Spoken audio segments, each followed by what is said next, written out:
नमस्कार, मैं हूं आदेश शर्मा और आप देख रहे हैं वायुदूत न्यूज नेटवर्क। उम्मीद करते हैं आप और आपका परिवार स्वस्थ होगा, पहले से बेहतर होगा। और आज की खबरों में विश्वासनगर विधानसभा का चुनाव 5 फरवरी को होना है। जैसे जैसे तारीख नजदीक आ रही है, चुनाव प्रचार में और ज्यादा गर्मी बढ़ती जा रही है। इस मौके पर पटपड़गंज आईपी एक्सटेंशन में बीजेपी के प्रत्याशी ओम प्रकाश शर्मा जी को भारी मतों से विजयी बनाने के लिए बीजेपी के राष्ट्रीय प्रवक्ता व राज्यसभा सदस्य डॉक्टर सुधांशु त्रिवेदी भी पहुंचे, जो कि अपनी बेबाक अंदाज और विरोधियों के सवालों का सटीक और मुंह तोड़ जवाब देने में माहिर हैं। इस मौके पर बीजेपी के वरिष्ठ नेता व कार्यकर्ता मौजूद रहे। पेश है इस जनसंवाद की एक रिपोर्ट। तो कैसे कोई मुख्यमंत्री ऐसे आलीशान बंगले में रह सकता है? और अब जब उनका शीश महल दिल्ली की जनता देखती है तो जानते हैं दिल्ली की जनता के मुंह से क्या निकलता है कि बड़े मासूम लगते थे मेरे सनम, क्या से क्या हो गए देखते देखते। बड़े मासूम लगते थे मेरे सनम, क्या से क्या हो गए देखते देखते। जिन्हें पत्थर से हमने बनाया सनम, वो खुदा हो गए देखते देखते। इंसाइक्लोपीडिया है, मतलब किसी भी विषय में और कभी भी उनसे आप चर्चा कर सकते हैं। तो आज ये हमारा सौभाग्य है, इतने महान विद्वान ओजस्वी वक्ता आज हम आईपी एक्सटेंशन निवासी जो आज उनका उद्बोधन सुनेंगे। हमारे आदरणीय इस आईपी एक्सटेंशन क्षेत्र के जाने माने आन बान शान परम श्रद्धेय श्री सुरेश बिंदल जी से कृपया आए और बड़े भाई प्रमोद अग्रवाल जी का स्वागत करें। हनी जी से निवेदन है, आते रहे फटाफट। हाँ, जल्दी जल्दी आते रहेंगे। मोनिका बहन जी से निवेदन है, कृपया आए और अमृता जी का स्वागत करें। सविता बहन जी से भी निवेदन है, कृपया आए। मंजू गुप्ता जी का स्वागत करें। तिवारी जी का कर दो, वैभव जी का कर दो, उधर राजेश शर्मा जी हैं, आशु गुप्ता जी हैं। हाँ है, बबीता जी आएंगे। बबीता जी आइए, ऊपर आइए, मंच पर स्थान ग्रहण करें।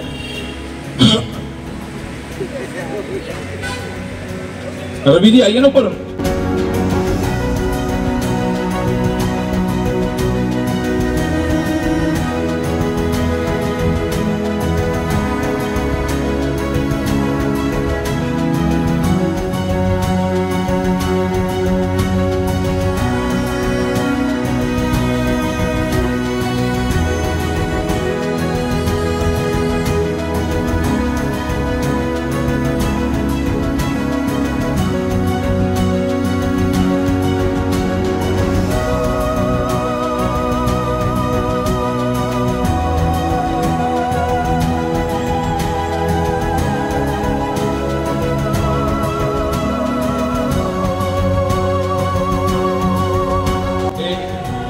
और इस क्षेत्र की जानी मानी शख्सियत बड़े भाई नसीब सिंह जी से निवेदन करूंगा, आज हम सबको अपना मार्गदर्शन और संबोधन प्रदान करें। भाई नसीब सिंह जी। संघ एक करता धरता, यहाँ की सामाजिक धरोहर के रक्षक हमारे बड़े भाई सुरेश बिंदल जी, पीके भाई,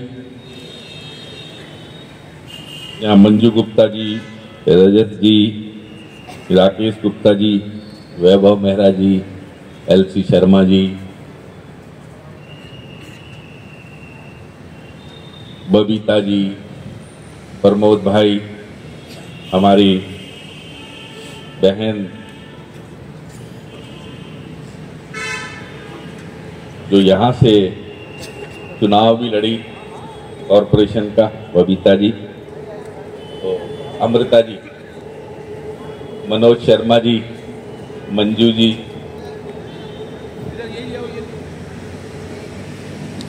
राजकिशोर तिवारी जी, बहुत सारे ऐसे लोग हैं जिनके नाम लिए जा सकते हैं, क्योंकि मामला लंबा है, माफी चाहता हूं। सम्मानित मंच और आए हुए बहनों, भाइयों, बुजुर्गों, साथियों, चुनाव के इस समर में सब लोग अपनी अपनी बात कह रहे हैं। अभी तक तो है, जब तक रिजल्ट नहीं आता। हमारे अनिल वाजपेयी जी, जोरदार तालियां बजाकर उनका अभिनंदन करें। उस राजनीति में उम्मीदवार भी जनता देगी, और जो जनता कहेगी हम रेफरेंडम कराएंगे हर काम के लिए, जो जनता कहेगी वो सारे काम वो ही करेंगे, उसके अलावा कुछ नहीं करेंगे। कहा था ना? कहा था ना जी? मैं गलत तो नहीं कह रहा, लेकिन हुआ क्या? भ्रष्टाचार की लड़ाई लड़ने वाले आज देश के सबसे बड़े भ्रष्टाचारी पार्टी है, सबसे बड़ी। किसी पार्टी के इतने सारे नेता भ्रष्टाचार के आरोपों में कभी जेल नहीं गए। यहां हमारे बहुत सारे बुजुर्ग बैठे हैं जिन्होंने दिल्ली की राजनीति को बहुत नजदीक से देखा, और आप सब पढ़े लिखे हैं, पूरा इतिहास भी जानते हैं। हद देखो, शराब के घोटाले में, जहां कोरोना काल में लोग ऑक्सीजन के लिए तरस रहे थे, ऑक्सीजन के सिलेंडर नहीं मिल रहे थे, ये लोग उस समय बैठकर शराब की पॉलिसी बना रहे थे। ये लोग उस समय शीश महल की प्लानिंग कर रहे थे। क्या दिल्ली सरकार का कोई ऐसा मंत्री या मुख्यमंत्री या कोई भी ऐसा नेता आपने कोरोना काल में देखा जो लोगों की सेवा कर रहा हो? नहीं देखा होगा। सामाजिक संस्थाएं, आरएसएस के लोग काम कर रहे थे, लोगों की मदद कर रहे थे, लेकिन आप और हम और दिल्ली की जनता को रेफरेंडम तो बहुत दूर चला गया।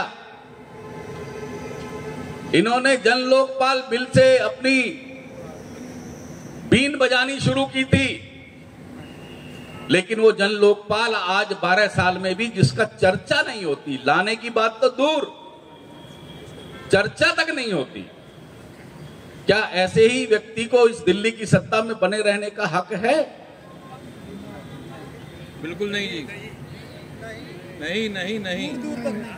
आज दिल्ली की इतनी बुरी हालत हो गई है कि जब बारिश होती है तो दिल्ली में 3-3, 4-4 फुट पानी भर जाता है, और ये बोलते हैं कि झील, हमने झीलों का शहर बना दिया, बसें डूब जाती हैं।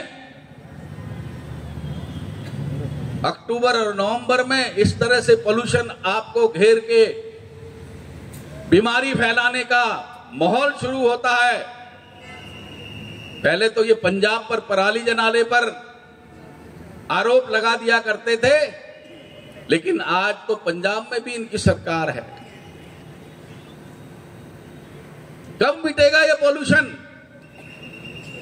मैं आपको बताना चाहता हूं कि हो सकता है पराली से कोई ना कोई फर्क पड़ता हो। तो ये बांग्लादेश बनाना चाहते हैं, बांग्लादेश की तरह बनाना चाहते हैं। वो दिन दूर नहीं है कि जो ये छीना झपटी, मारकाट, लूटपाट हो रही है दिल्ली में, अगर ये लोग इस बार भी सत्ता में आ गए तो दिल्ली बर्बाद हो जाएगी। चोरी करना और उनके यहां घुसकर 1 करोड़ रुपए मांगने वाला भी बांग्लादेशी ही था। आप सोचिए, अगर इस बार सरकार नहीं बनी तो ये आईपी एक्सटेंशन में भी बांग्लादेशियों के भ्रमण बहुत तेजी से शुरू हो जाएंगे, और जिसको रोक पाना आपके और हमारे बस में बिल्कुल भी नहीं हो। लगाकर इस दिल्ली को बचा लें, नहीं तो बांग्लादेश बन जाएगा ये दिल्ली, रोहिंग्या का कैंप बन जाएगा दिल्ली। शीश महल की बात, ये आदमी जिस तरह से बोलता था कि मुझे घर नहीं चाहिए बड़ा, मैं 2 कमरे में रहूंगा, क्या कर रहा है? शीश महल बनवाया जिसमें लगभग 100 करोड़ रुपए खर्च हुए, लगभग। आप सोचिए कि होने क्या जा रहा है। ये आदमी बड़ी बड़ी बातें करता था, कहता था कि 25 तक मैं अगले इलेक्शन से पहले यमुना को साफ कर दूंगा। यमुना साफ हुई क्या? यमुना का कितना बुरा हाल है। दिल्ली की सड़कों का मुआयना किया था, लेकिन काम आज तक शुरू नहीं हुआ क्या? कोई काम किया क्या? आज दिल्ली की जितनी बुरी हालत इन लोगों की वजह से है, मैं समझता हूं, मुझे ये कहने में इस मंच से कोई गुरेज नहीं है। शर्मा जी पहुंच गए हैं, जोरदार तालियां बजाकर उनका अभिनंदन करें। भाई ओम प्रकाश शर्मा, भाई ओम प्रकाश शर्मा, भाई ओम प्रकाश शर्मा, नरेंद्र मोदी, नरेंद्र मोदी, नरेंद्र मोदी, भारत माता की जय, भारत माता की जय। आयुष्मान भारत को यहाँ लागू करना है, और कब लागू होगा वो?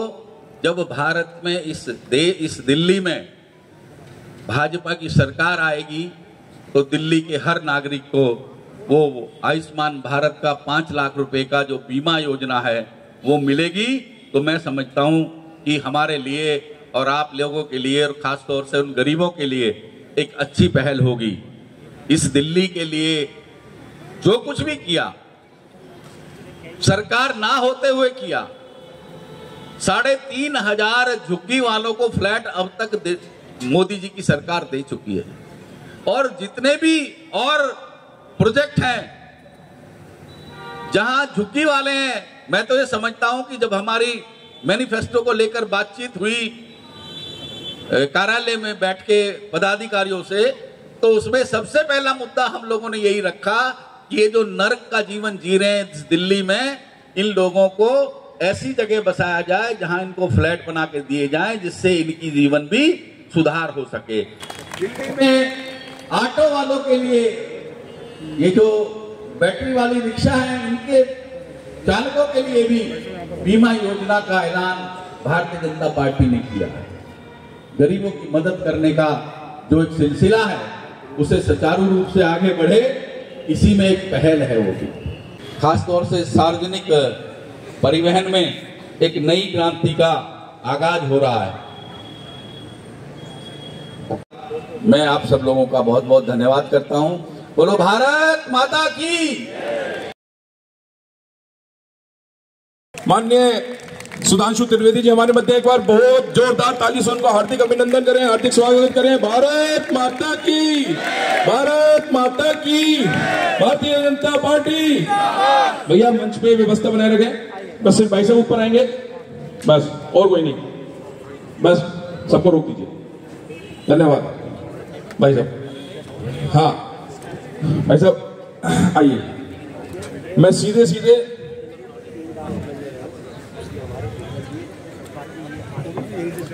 मंच पे आज आईपी एक्सटेंशन की पूरी धरती और पूरी सोसाइटी आपको सुनने के लिए इतना, भाई साहब मैं सीधे सीधे अपने बड़े भाई ओम प्रकाश शर्मा जी से निवेदन करूंगा, अपना सबको अपना आशीर्वाद प्रदान करें। भारत माता की, भारत माता की। आज के इस कार्यक्रम में भाई श्रीमान तरुण गुप्ता जी, प्रेसिडेंट महासंघ, भाई सुरेंद्र बिंदल जी, भाई नसीब सिंह जी, आशु गुप्ता जी, पीके अग्रवाल जी, एलजी शर्मा जी, शैलेंद्र नाथ जी, महेंद्र मलिक जी, जितेंद्र जी, राजेश शर्मा जी, मुनीर जी, आपकी कृतज्ञता आपके सामने प्रकट करना चाहता हूं। 3 बार आपने मुझे दिल्ली की विधानसभा में भेजा, इसके लिए मैं आपके चरणों में सादर नमस्कार करता हूं। 3 बार आपने मुझे दिल्ली की विधानसभा में भेजा। आज का चुनाव दिल्ली की दशा और दिशा के लिए जरूरी है। केजरीवाल के कुकर्म सब जानते हैं, आज हमें दिल्ली में डबल इंजन की सरकार चाहिए। 3 बार आपने मुझे दिल्ली की विधानसभा में भेजा, केजरीवाल और केजरीवाल की पार्टी से कोई सहयोग नहीं मिला। मैं केंद्र सरकार के पास गया। मैं बड़े गर्व से ये कहना चाहता हूं कि हिंदुस्तान में आजादी से लेकर आज तक 8,000 करोड़ रुपए के विकास कार्य यदि किसी विधानसभा में हुए हैं तो उस विधानसभा का नाम है विश्वासनगर विधानसभा। 5,000 करोड़ रुपए की लागत से IT hub TOD transit oriented development का पहला डबल इंजन की सरकार आई। दिल्ली का तो जो नए सीवर बनेंगे 25% बनकर तैयार हो गया है। दिल्ली की सबसे ऊंची इमारत आपकी इस विधानसभा में बनने जा रही है। 285 करोड़ की लागत से गुरु गोविंद सिंह यूनिवर्सिटी का इस दिल्ली कैंपस 2 साल से बच्चे उसमें पढ़ रहे हैं और उसकी पढ़ाई है रोबोटिक्स, नैनो टेक्नोलॉजी जैसे सब्जेक्ट वहां पढ़ाए जा रहे हैं जिनको पढ़ने के लिए हमारे बच्चे विदेश जाते थे। आज विदेशों के बच्चे आपकी विधानसभा में पढ़ने के लिए आते हैं। 383 करोड़ रुपए की लागत से श्रीमान नरेंद्र भाई मोदी ने 3 जनवरी को दिल्ली यूनिवर्सिटी के इस दिल्ली कैंपस का उद्घाटन किया। आप बैलेट दबाएंगे, दिल्ली में भाजपा की सरकार बनेगी, डबल इंजन की सरकार होगी। केवल केंद्र से अगर 8,000 करोड़ आते हैं तो हमारे पास विजन है। एक लाइन में विजन बताता हूं। यदि आपकी कृपा से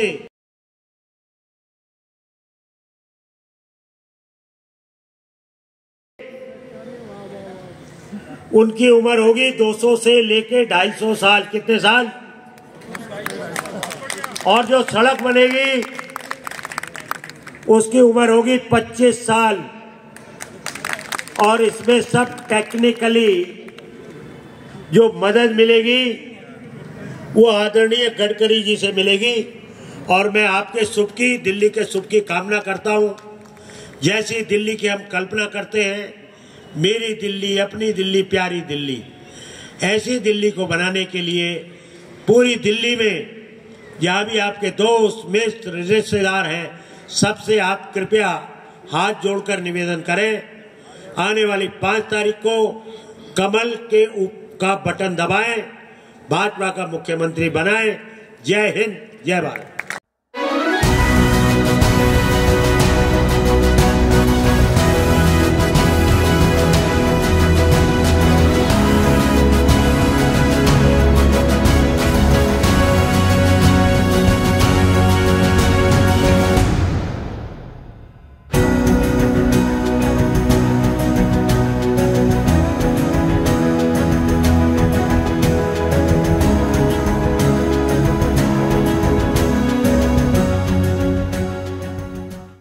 यहाँ पर विराजमान भारतीय जनता पार्टी के सभी वरिष्ठ नेता और कार्यकर्ता, और यदि गलती से किसी का नाम रह गया हो तो मुझे याद आता है जब मैं यूनिवर्सिटी में शुरू में लेक्चरर बना तो हमारे एक प्रोफेसर साहब पंजाब यूनिवर्सिटी से आए थे, तो वहां पर नमस्कार की बजाय सत श्री अकाल किया जाता था।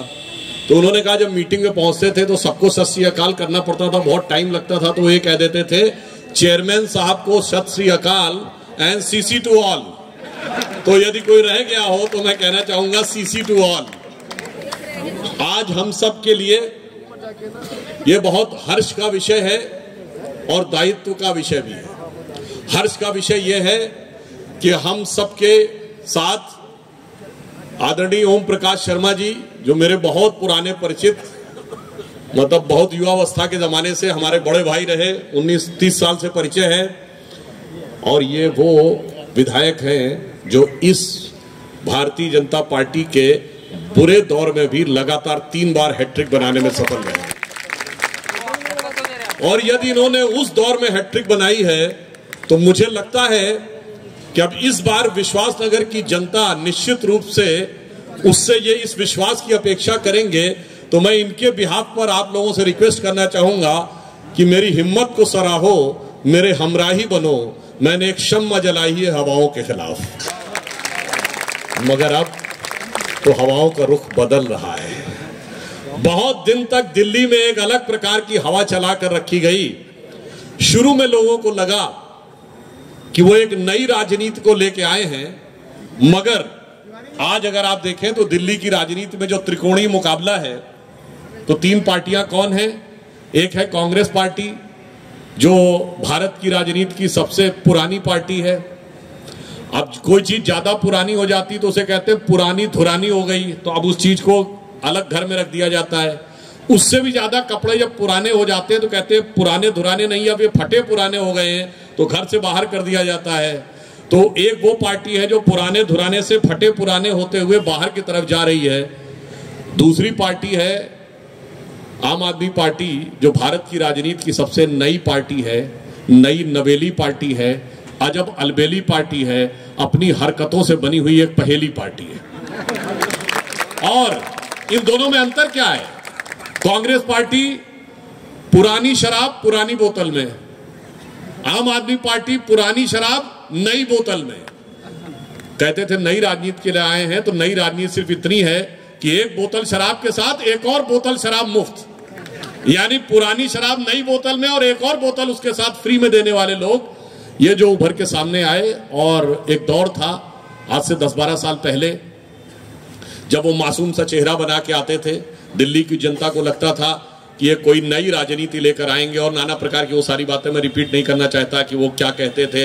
वहां से बात शुरू होती थी कि हम राजनीति में नहीं आएंगे और सारी संसद चोर है वगैरह वगैरह, हम इसकी कसम उसकी कसम खाते हैं वगैरह वगैरह। मगर अब तो आते आते इतना बदलाव आ गया, इतना बदलाव आ गया कि मुझे याद आता है कि 27 अक्टूबर 2013 को केजरीवाल जी का एक ट्वीट है जिसमें वो कहते हैं कि मैंने सुना है कि शीला दीक्षित जी के कमरे में घर में 15 एसी लगे हैं, मैंने सुना है कि बाथरूम में भी एसी लगा है। आगे की उनकी लाइन है, कोई जाके चेक कर सकता है। ये ट्वीट 4:55 का है, 27 अक्टूबर 2013 को। वो आगे कहते हैं कि मेरा कलेजा कांप उठता है सोचकर कि दिल्ली की 40% जनता जब झुग्गी झोपड़ी में रहती है तो कैसे कोई मुख्यमंत्री ऐसे आलीशान बंगले में रह सकता है। और अब जब उनका शीश महल दिल्ली की जनता देखती है तो जानते हैं दिल्ली की जनता के मुंह से क्या निकलता है कि बड़े मासूम लगते थे मेरे सनम, क्या से क्या हो गए देखते देखते। बड़े मासूम लगते थे मेरे सनम, क्या से क्या हो गए देखते देखते। जिन्हें पत्थर से हमने बनाया सनम, वो खुदा हो गए देखते देखते। और उसके बाद आपने देखा कि वो जो कभी मासूम लगते थे वो आज दिल्ली के ऊपर आपदा बनकर आए हैं। जो माननीय प्रधानमंत्री जी ने कहा है कि वो आपदा बनकर आए हैं, और आपदा के लिए हमारे यहां कहा जाता है थोड़े दिन की हो तो सही रहता है, उसमें क्या सही है क्या गलत पता लग जाता है, कौन आपका हित वाला है कौन आपका अहित वाला है पता लग जाता है। जिसे रहीमदास जी के एक दोहे में कहा गया है कि रहीमन विपदा हूं भली जो थोड़े दिन होए, हित अनहित या जगत में जानी परत सब कोए। मगर ये विपदा तो बहुत बड़ी हो गई है, 10 साल की हो गई है। अब मुझे लगता है दिल्ली की जनता को बहुत साफ साफ समझ में आने लगा है कि इस आपदा से छुटकारा पाना निहायत जरूरी है दिल्ली की जनता के लिए।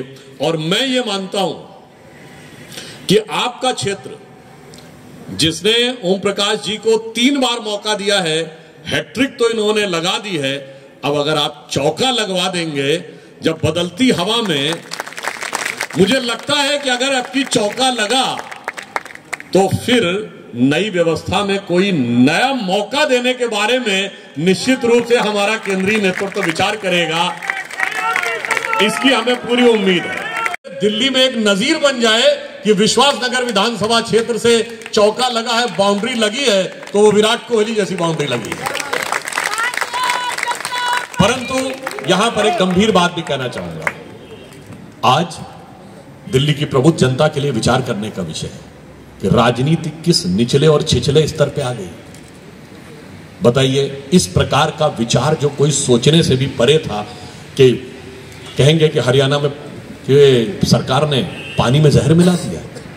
मुझे लगता है इतना ओछा, इतना छिछला, इतना निचले स्तर का आरोप तो युद्ध के समय भी पाकिस्तान ने भारत पे नहीं लगाया कि हमने उनकी नदियों में जहर मिला दिया है, जितना ये सर्जिकल स्ट्राइक का सबूत मांगने वाले आम आदमी पार्टी और केजरीवाल जी ने लगा दिया है।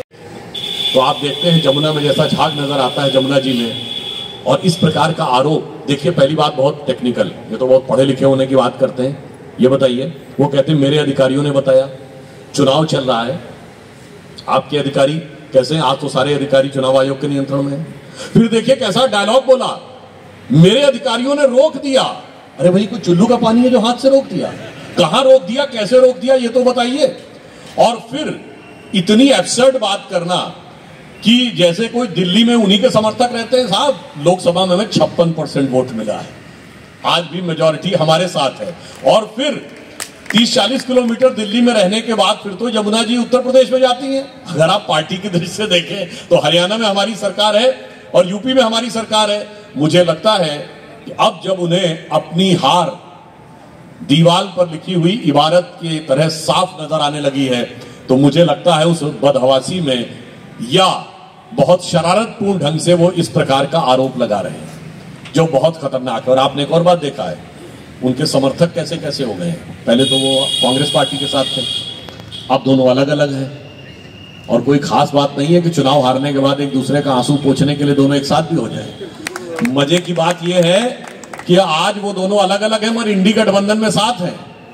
मतलब कांग्रेस और आम आदमी पार्टी का रिलेशन जानते कैसा है? वो जो पुराना गीत था ना, मिलो न तुम तो हम घबराएं, मिलो तो आंख चुराएं, हमें क्या हो गया है। मगर क्या हुआ है, ये दिल्ली की जनता को बहुत भली भांति समझ में आ रहा है, और इसलिए वो इन दोनों दलों की फितरत को समझती। अभी आपने देखा, कहते कांग्रेस से समर्थन नहीं ले रहे, अखिलेश यादव जी यहां समर्थन देने आ रहे हैं। और आपने कल ही अगर देखा हो तो मौलाना बदरुद्दीन अजमल ने कहा है कि सेकुलर आपको वोट दें। ये अजमल साहब कौन है आपको पता है? ये AIUDF पार्टी के प्रेसिडेंट हैं, जो असम में बांग्लादेशी घुसपैठियों की समर्थक पार्टी बनी जाती है। और ये उसी धुबरी, बरपेटा, करीमगंज के इलाके से जीतते हैं। पूर्वोत्तर में, या जिसको भी नॉर्थ ईस्ट के बारे में थोड़ी भी जानकारी होगी, उस पूरे इलाके को मिनी बांग्लादेश कहा जाता है। और आप इस बात की गंभीरता को समझिए, ये बात कोई ये नहीं कहे कि हम लोग राजनीति के लिए कह रहे हैं। आपको पता है लोकसभा में सबसे बड़ी जीत कहां से हुई है? लोकसभा में कौन सी सीट पर सबसे बड़ी जीत हुई है? वो हुई है असम की धुबरी सीट पर। अगर आपने वोट हमको नहीं दिया, आप सब यहां प्रबुद्ध बैठे हैं, आप जाके चेक कर सकते हैं दिल्ली में परिवार कितने हैं? 40 लाख। 25,000 आप सबको देंगे तो कितना हुआ? 10 लाख करोड़। 10 लाख करोड़ आप बांटेंगे, और दिल्ली का बजट कितना है? 78,000 करोड़। तो गजब का मैथमेटिक्स समझा रहे हैं। 78,000 करोड़ के बजट में से 10 लाख करोड़ बांट देंगे। इससे आपको समझना चाहिए कि ये लोग कितने बड़े टोपी पहनाने वाले व्यक्ति हैं। टोपी से याद आया, वो पहले एक टोपी थी ना, मुझे चाहिए जन लोकपाल, अब कहीं दिखाई पड़ती है? नहीं दिखाई पड़ती है, क्योंकि अब टोपी जनता को पहना दी गई। और वैसे कहते हैं दिल्ली में हमारी सरकार आधी अधूरी है, इसलिए हमें जन लोकपाल नहीं ला पाए। तो पंजाब में तो पूरी है, वहां क्यों नहीं आया? चलिए वो भी छोड़ दीजिए। आपको पता है आम आदमी पार्टी के अंदर एक लोकपाल नियुक्त किया गया था। वो कौन थे? एडमिरल रामदास। और जैसे ही मौका पाया कि 4 शिकायतें आनी शुरू हुई, फेंका दिया उनको। अब आप ये समझिए कि अपनी पार्टी में जिन्होंने लोकपाल नहीं रखा, ऐसी टोपी पहनाई है कि अपनी पार्टी के लोकपाल को भी फेंका दिया। इसका अर्थ यह हुआ यदि भारतीय जनता पार्टी मोदी जी के नेतृत्व में आज विश्वसनीयता की, प्रामाणिकता की प्रतीक है। क्योंकि आज सबसे बड़ा जो आरोप लगता है राजनीतिक दलों पे, वो है क्राइसिस ऑफ क्रेडिबिलिटी, कि जो ये कहते हैं वो करते नहीं है। मोदी जी के नेतृत्व में भारतीय जनता पार्टी विश्वसनीयता की, प्रामाणिकता की प्रतीक है। जो कहते हैं वही करते हैं, और ये क्राइसिस ऑफ क्रेडिबिलिटी के प्रतीक हैं, विश्वसनीयता के संकट के प्रतीक हैं। जो कहते हैं वो बिल्कुल नहीं करते। भाई हम लोग तो पूरी कैबिनेट डुबकी लगा के आ गई, आपकी हिम्मत हो तो डुबकी लगा के दिखा दीजिए। मगर डुबकी नहीं लगा सकते, क्योंकि डुबकी लगाएंगे तो सियासत ही डूब जाएगी। मतलब अगर उन्होंने डुबकी लगाने की कोशिश की तो जानते क्या होगा, जितनी बातें कही हैं उससे जितनी हवा बनाई थी वो सब डूब जाएगी। तो उनके लिए एक लाइन मुझे याद आती है आम आदमी पार्टी के लिए कि चंद बातें करना और मुतमई होना नहीं अच्छा, सियासत आखिरी दम तक सभी को आजमाती है, बहुत गलती की गुंजाइश नहीं होती सियासत में, जरा किरदार हल्का हो कहानी डूब जाती है। और वो कहानी ऐसी डूबी है कि कहानी डूबी और सिर्फ झागी झाग दिखाई पड़ रहा है। तो अगर मैं बहुत लाइटर नोट पे कहना चाहूँ, वैसे थोड़ा ज्यादा लाइटर बात हो जाती है, वो पिछले दिनों एक वो गाना चला था ना बहुत, वो तो उसकी मुझे पंक्ति यहाँ सही नजर आती है कि दिल्ली की जनता कह रही है कि भाग केजरीवाल भाग। और ये दिल्ली की विवेकपूर्ण जनता के लिए एक अपमान भी है कि कोई व्यक्ति यहां की जनता को इतना नासमझ समझ सकता है कि इस ढंग के बेवकूफाना बयान में वो दिल्ली के लोगों को बहा ले जाएंगे। तो ये दिल्ली के मान सम्मान की भी बात है। पानी शब्द जल के लिए भी प्रयोग होता है जिसे हम पीते हैं, और पानी शब्द मान सम्मान के लिए भी प्रयोग होता है। कहते नहीं कि अपना पानी नहीं कम होना चाहिए। तो मैं कह सकता हूं कि ये दिल्ली के मान सम्मान वाले पानी की भी परीक्षा है, जो रहीमदास जी का दोहा है, रहीमन पानी राखिए बिन पानी सब सून, और पानी गए न उबरे मोती मानस चून। तो इस बार उस पानी को डूबने नहीं देना है, और पानी के बारे में जहरीली बानी बोलने वालों को बिल्कुल उचित सबक सिखा कर रखना है। और यहां मैं एक और बात कहना चाहूंगा कि हम सबको यह भी ध्यान रखना है, जो अभी ओम प्रकाश जी कह रहे थे, बहुत दिन हो गए हैं दिल्ली को वास्तविक नेतृत्व नहीं मिला है। 21वीं सदी में जितने भी चुनाव हुए, अब ये जेन जी जो है उसने तो दिल्ली में हमारी सरकार देखी नहीं है। तो जेन जी जब से आई है, 21वीं सदी जब से लगी है, तब से सबको भरपूर मौका मिल चुका है। कांग्रेस को 3 बार, इनको भी 3.25 बार तो मिला ही था, पहली बार भी कांग्रेस के साथ मिलके आए थे। तो अब मैं कहना चाहूंगा कि भारतीय जनता पार्टी की तरफ से कि 21वीं सदी में दिल्ली की जनता से हम अपील करेंगे, सबको परखा बार बार, हमको परखे एक बार। और एक बार में हमें पूरा विश्वास है कि मोदी जी के नेतृत्व में हम वो काम करके दिखाएंगे। यदि भारत आज 5वीं बड़ी अर्थव्यवस्था बन के उभरा है, 4था बड़ा स्टॉक एक्सचेंज बन के उभरा है, 3रा बड़ा ऑटोमोबाइल का मैन्युफैक्चरर बन के उभरा है, 2रा बड़ा मोबाइल हैंडसेट का मैन्युफैक्चरर बन के उभरा है, और जिस दिल्ली के बारे में कहा जाता था, जो भारत के बारे में कहा जाता था, ये लोग तो कम पढ़े लिखे, ये कैसे डिजिटल ट्रांजैक्शन कर पाएंगे, डिजिटल ट्रांजैक्शन में भारत दुनिया में नंबर 1 का देश बन के उभरा है। और आपको पता है कितना, दुनिया का 48% डिजिटल ट्रांजैक्शन हमारे यहां होता है, जो चाइना और अमेरिका दोनों को मिलाकर उससे ज्यादा है। ईश्वर सिर्फ पुरुष है, स्त्री तत्व का कोई स्थान ईश्वर में नहीं है। सिर्फ हमारे ही यहां शिव और शक्ति दोनों का स्थान है। हमारे यहाँ गौरी और शंकर हैं, सीता और राम हैं, राधे और श्याम हैं, लक्ष्मी और नारायण हैं, और माता पहले पिता बाद में है। अर्थात प्रधानमंत्री जी ने जो नाम दिया है चांद के उस अछूते कोने को, तो ये लड़ाई व्यवस्था के लिए तो है ही, ये लड़ाई सुशासन के लिए तो है ही, ये लड़ाई उस विचार के लिए भी। और आप सोचिए, अभी अभी आपने देखा होगा कि 26/11 के मुंबई हमले के गुनहगार तहव्वुर राणा को भारत वापस लौटाने के लिए अमेरिका की सुप्रीम कोर्ट ने जजमेंट दिया है। यह काम इतना आसान था क्या?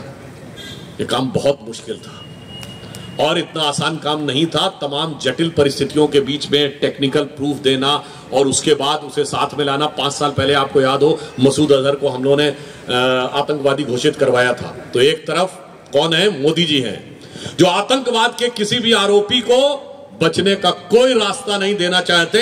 अगर वो 7 समुंदर पार भी बैठा है तो मोदी जी की सरकार वहां से हर कानूनी रास्ते से उसे लाकर यहां पर उसके अंजाम तक पहुंचाएगी। और दूसरी तरफ वो हैं जिनकी मुख्यमंत्री, जो असली पर बकौल आम आदमी पार्टी नकली, क्योंकि आम आदमी पार्टी के अंदर असली मुख्यमंत्री केजरीवाल है। तो मतलब आपको बड़ी मजेदार बात है कि जो मुख्यमंत्री है वो मुख्यमंत्री है नहीं, जो मुख्यमंत्री नहीं है वो मुख्यमंत्री है, जो नहीं है वो कार्यालय जा नहीं सकता है मगर वो मुख्यमंत्री है, जो नहीं है वो साइन नहीं कर सकता है फाइल पे मगर मुख्यमंत्री है।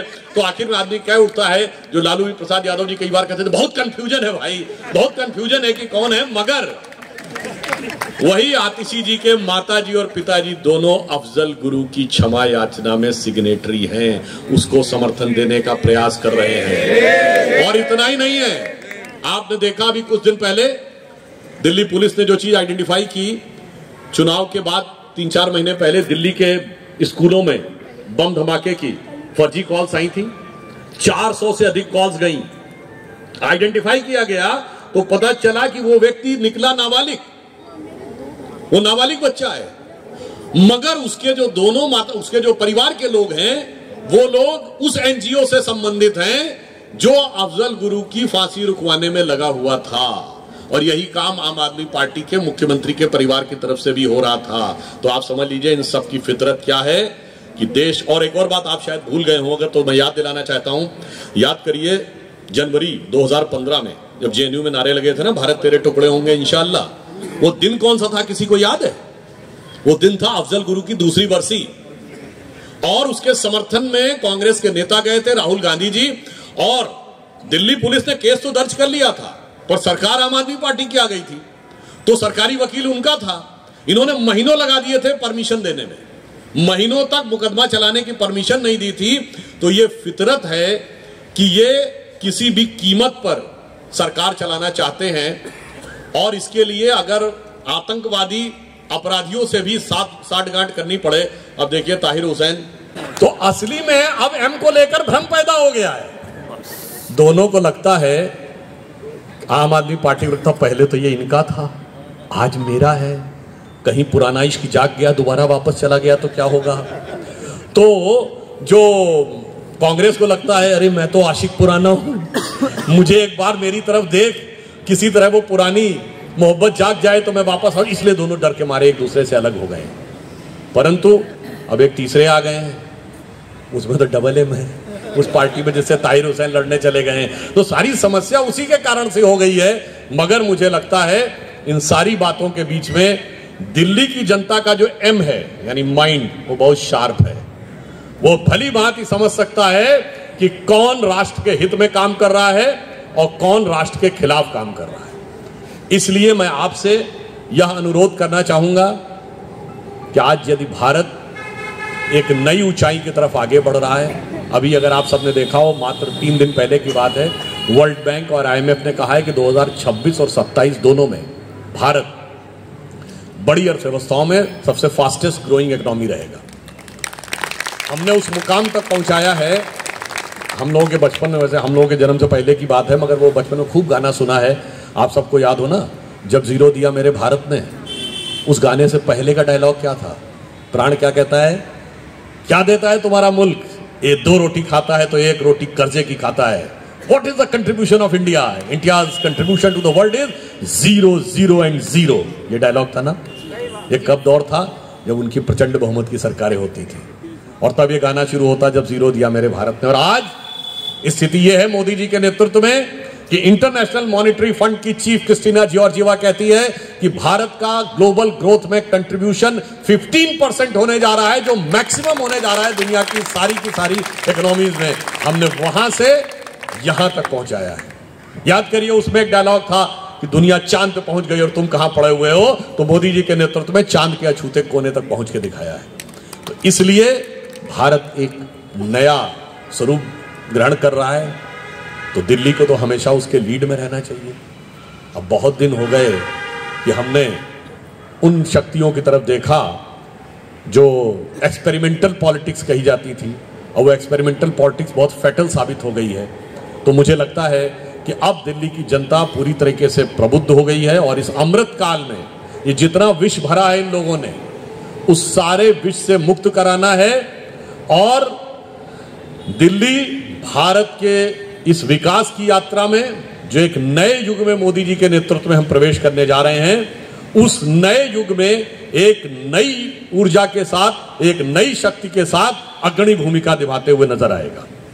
और मुझे पूरा विश्वास है कि उस दिल्ली में विश्वास नगर क्षेत्र से ओम प्रकाश जी को आप इतना विश्वास देंगे कि इनका प्रकाश पूरी दिल्ली के सारी विधानसभा में सबसे चकाचौंध होता हुआ नजर आए, कि लोग ये कहें कि विश्वास नगर की जनता ने ओम प्रकाश जी को इतने प्रकाश से युक्त कर दिया है। इसलिए मैं आपसे सिर्फ यह अनुरोध करना चाहता हूं, एक सिर्फ बात आपसे कह के अंत में, देखिए कुछ चीजें ऐसी होती हैं जो आप लोग पढ़े लिखे हैं, तो मैं आपको बताना चाहता हूं, भारत का वक्त आ गया है, अब ये रुकने वाला नहीं है। आप कहेंगे जी कैसे, मैं बहुत डिटेल में नहीं जाना चाहता। यंगेस्ट देश हो गए हैं, फास्टेस्ट ग्रोइंग इकोनॉमी हो गए हैं, और इसके साथ साथ हर दौर में दुनिया में एक दौर आता है जब किसी देश का वक्त होता है। जैसे हर आदमी का वक्त आता है ना कभी जिंदगी में, वैसे ही दुनिया के इतिहास में देशों का वक्त आता है। आज से 2500 साल पहले जब हम दुनिया के पावर सेंटर होते थे, जिसमें इकोनॉमिक, मिलिट्री और इंटेलेक्चुअल पावर सेंटर भारत था, जब भारत का डाउनफॉल हुआ तो दुनिया में पावर सेंटर कौन बना? Iran, king Darius of Persia. जब पर्शियन एम्पायर डाउनफॉल हुआ तो किसका समय आया? मेसोपोटामियन एम्पायर का, यानी आज का इराक। जब उसका डाउनफॉल हुआ तो टर्किश एम्पायर, आज का टर्की। जब टर्किश एम्पायर का डाउनफॉल हुआ तो रोमन एम्पायर, आज का इटली। रोमन एम्पायर का डाउनफॉल हुआ तो पुर्तगाल और स्पेन। जब उसका डाउनफॉल हुआ तो ब्रिटेन और फ्रांस। आप देखिए shifting pattern of power centre of the world. और जब ब्रिटिश एम्पायर का डाउनफॉल हुआ तो आज का अमेरिका। अमेरिका में सबसे प्रॉस्परस कौन? West coast, San Francisco, Los Angeles belt. उसके बाद किसका वक्त आया? जापान का। 60-70 साल पहले आ जाइए। जापान के बाद अब 50-60 साल पहले आ जाइए। Tiny tigers of Asia Pacific, Hong Kong, Taiwan, Singapore, Macau, इनकी इकोनॉमी रोर कर रही थी। उसके बाद समय आया 25 साल पहले चाइना का। What next? इंडिया।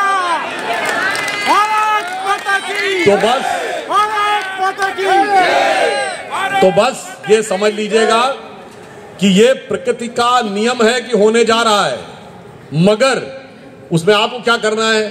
देखिए महाभारत में जब पूरा उपदेश दे दिया था भगवान कृष्ण ने अर्जुन को, तो भी अर्जुन को कॉन्फिडेंस आ गया था क्या? नहीं आया था।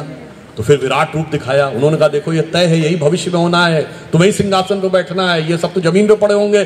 तो अर्जुन ने कहा महाराज जब सब कुछ तय है तो फिर काहे बात का रक्तपात करना, आप पलक झपकाइए, मैं सिंहासन पे बैठा हूंगा। तो भगवान कृष्ण ने कहा न तय तो है मगर मिलेगा कर्म के सिद्धांत के अनुसार। तो नियति हमें उंगली दिखा रही है कहाँ है, बस आपको अपनी उंगली का सही उपयोग करना है और उसके बाद वो निश्चित रूप से आपको सुनाई पड़ेगा। जैसे आपने अपने मोबाइल में कोई अच्छा गाना अगर डाउनलोड कर रखा है तो सुनाई तो पड़ेगा, पर उसके लिए दबाना तो उंगली पड़ता है ना, तो सही उंगली दबाइएगा। और लास्ट में कहता हूं उन्होंने किस पर उंगली दबानी है? नंबर 1 कमल का फूल। वो कहते हैं कमल का फूल बड़ा खतरनाक है। अब बताइए पढ़े लिखे आदमी को ये नहीं पता कि कमल का फूल खतरनाक है? नहीं साहब, कमल वो है जिस पर भगवान महावीर जब उत्पन्न हुए तो वहां चले तो कमल खिलते चले गए। भगवान बुद्ध ने जब ध्यान लगाया तो कहा जाता मणिपद्म हुम, कमल उत्पन्न हुआ। और कमल वो है जो हमारे शरीर में 7 चक्र हैं। अगर आपने सुना हो कबीरदास जी का भजन, ये राम नाम रस बीनी चदरिया झीनी रे झीनी, उसमें क्या है? अष्ट कमल का चरखा बनाया 5 तत्व की पूनी और 9-10 मास बिनन में रागे दिन दिन मैली की नी चदरिया। उसमें 8 कमल हैं। और हम सब चाहते हैं कि हम पढ़े लिखे अच्छे बने तो माँ सरस्वती की कृपा रहे, और हम सब चाहते हैं हमारे पास समृद्धि आए तो माँ लक्ष्मी की कृपा रहे। माँ सरस्वती भी कमल पे विराजती हैं और माँ लक्ष्मी भी कमल पे विराजती हैं। जितना कमल खिला रहेगा देश का विकास होता रहेगा। मगर मैं उनके चुनाव चिन्ह का अपमान नहीं करना चाहता। झाड़ू भी हमें कुछ सिखाती है। क्या सिखाती है? नहीं, झाड़ू की एक एक तीली अलग कर दीजिए तो वो टूट जाती है, और अगर साथ में रहेगा तो नहीं टूटती। इसका मतलब झाड़ू क्या बताती है? एक है तो सेफ है, बटेंगे तो कटेंगे। और एक और बात है, कमल तो अपने आप खिलता है, झाड़ू के लिए पंजे की जरूरत पड़ती है। तो इसलिए आप बिल्कुल आश्वस्त रहिए और पूरे विश्वास के साथ जो तय है उसी दिशा में अपना कर्तव्य पालन करिए। और किसी प्रकार की, जैसे गीता में भगवान कृष्ण कहते हैं ना, क्षुद्रम हृदय दौर्बल्यम त्यक्तोत्तिष्ठ परंतपः, अब उठ जाइए और विजय बिल्कुल निश्चित है। आगे बढ़िए। और मैं ये मानता हूं कि भारत एक नए स्वरूप की तरफ आगे जा रहा है मोदी जी के नेतृत्व में। इस पंक्ति के साथ समाप्त करता हूं, और जिसको पूरा विश्व स्वीकार कर रहा है कि स्वप्न देखा था कभी वो आज हर धड़कन में है। एक नया भारत बनाने का इरादा मन में है और बढ़ रहे हैं हम प्रगति की ओर उस रफ्तार से, कर रहा है विश्व भी हमको नमन उस पार से। तो अब हमारे भाई ओम प्रकाश शर्मा जी को विजयी नहीं बनाना है, इतना रिकॉर्ड मतों से विजयी बनाना है कि हैट्रिक के बाद वो चौका ऐसा रहे कि जब ये विधानसभा में इंटर करें तो चौक चौक के लोग देखें कि कैसा चौका विश्वास नगर ने लगाया है। इसी विश्वास के साथ मैं अपना निवेदन भारतीय जनता पार्टी जिंदाबाद।